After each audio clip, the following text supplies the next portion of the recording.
सर्वमंगल मांगल्ये शिवे सर्वार्थसाधिके शरण्ये त्र्यंबके गौरी नारायणी नमोस्तुते।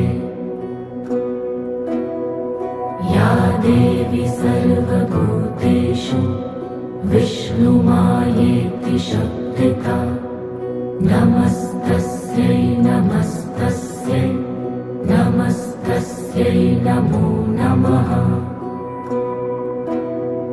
या देवी सर्वभूतेषु चैतन्येत्यभिधीयते